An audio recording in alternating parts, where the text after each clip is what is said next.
ఢిల్లీలో కాంగ్రెస్ లో చేరిన తర్వాత తొలిసారి హైదరాబాద్ కు వచ్చిన నెక్రికెల్ మాజీ ఎమ్మెల్యే వేముల వీరేశంకు శంషాబాద్ ఎయిర్పోర్ట్ లో ఆయన అభిమానులు కార్యకర్తలు ఘన స్వాగతం పలికారు.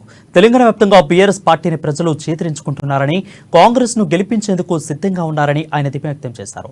నల్గొండ జిల్లా ఎంపీ కోమటిరెడ్డి వెంకటరెడ్డి సహకారంతోనే జిల్లాలో అన్ని స్థానాలు కాంగ్రెస్ కైవసం చేసుకుంటుందని అన్నారు. అయితే బీఆర్ఎస్ పార్టీ పూర్తిగా కమర్షియల్ అయిందని, పదవులే కాదు పార్టీ సభ్యత్వాలు ఇచ్చే పరిస్థితి బీఆర్ఎస్ పార్టీకి లేదని ఫైర్ అయ్యారు.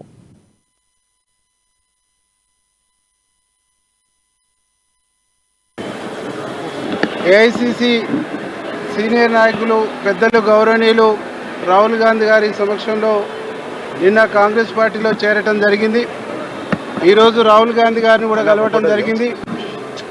మా ఎంపీ పెద్దలు గౌరవనీయులు కోమటిరెడ్డి వెంకటరెడ్డి గారి నాయకత్వంలో మా నియోజకవర్గంలో కాంగ్రెస్ పార్టీని గెలిపించడం కోసం అహర్నిశలు కృషి చేయడం కోసం కంకణబద్దులై ముందుకు పోతా ఉన్నాం.